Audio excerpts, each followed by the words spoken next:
Have you ever wondered how our actions have brought us to where we are? How those little minute decisions that we make every single day guide us to this very moment? Like watching this video through the internet, which some smart people invented 50-something years ago. We're joined together at this moment, so why not take the time to celebrate our matchmaker from the very beginning? My name is David Penta. Welcome to another episode of 5-Minute Flashback, where I will be talking about the history of the internet. Internet history has a bit of a confusing backstory. Most people, when thinking about the internet, think of Google or Wi-Fi, but the actual definition of the internet shows a far more scientific idea and takes us much further back. According to Oxford Languages, the internet is defined as a global computer network providing a variety of information and communication facilities consisting of interconnected networks using standardized communication protocols. It's the long way of saying that two or more computers can talk to each other. The birth of the internet takes us all the way back to the late 1960s. The United States wanted a communication system developed that could not be compromised by outside forces, like the Soviet Union. So they created the U.S. Advanced Research Projects Agency Network, or ARPANET. ARPANET was a highly experimental initiative in the hopes of making two computers in completely different locations send data between each other. This data could be anything, like text or images.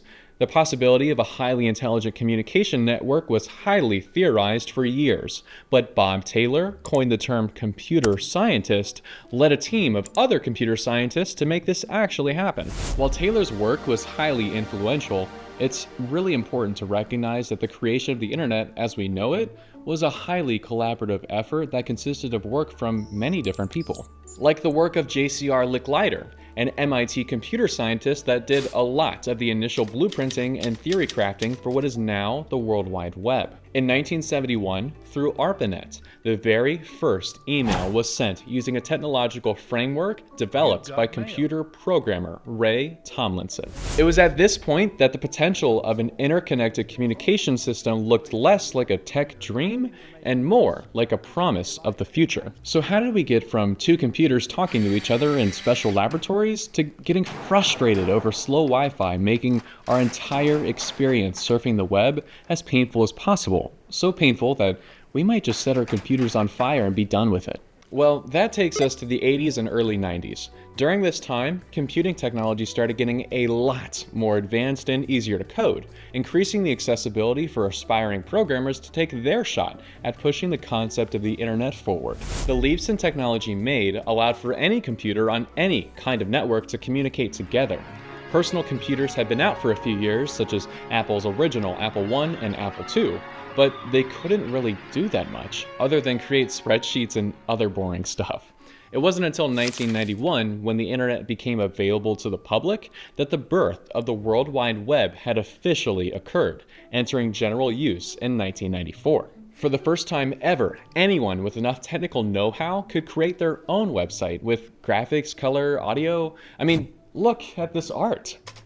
Okay, we still had some work to do, but you see the promise, right?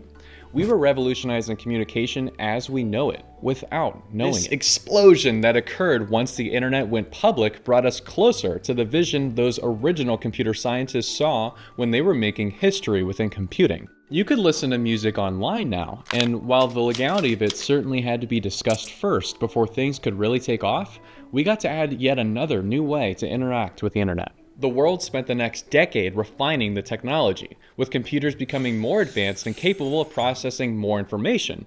Computers also started getting a lot more affordable, reducing the barrier for entry for internet access.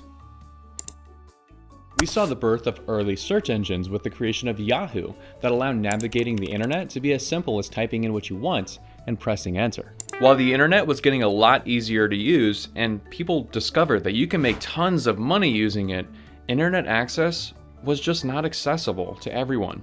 The only way that you could access the internet is if you owned a computer at home or if you had a library near you with public computers for you to use.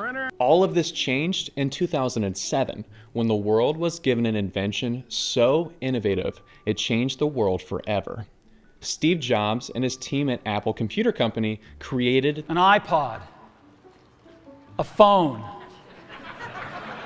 and an internet communicator. The iPhone. Having internet access at the palm of your hand transformed how we interact with the internet. The highly popular release of the iPhone let consumers fully commit to an always online future. A future where you can get your news from your pocket, talk to your friends and family, and watch videos on whatever you want, no matter where you were. We were introduced to social media, yet another new way to connect with others all around the world that has such a rich history we wouldn't have time to do it justice in this video alone.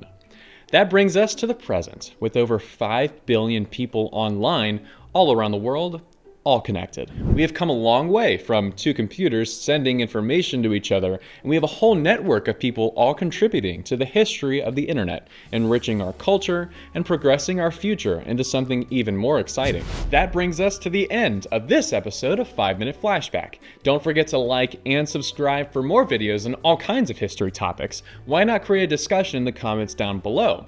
Be sure to follow us on all of our socials on Instagram, X, and Facebook. My name is David Penta, and thanks for watching.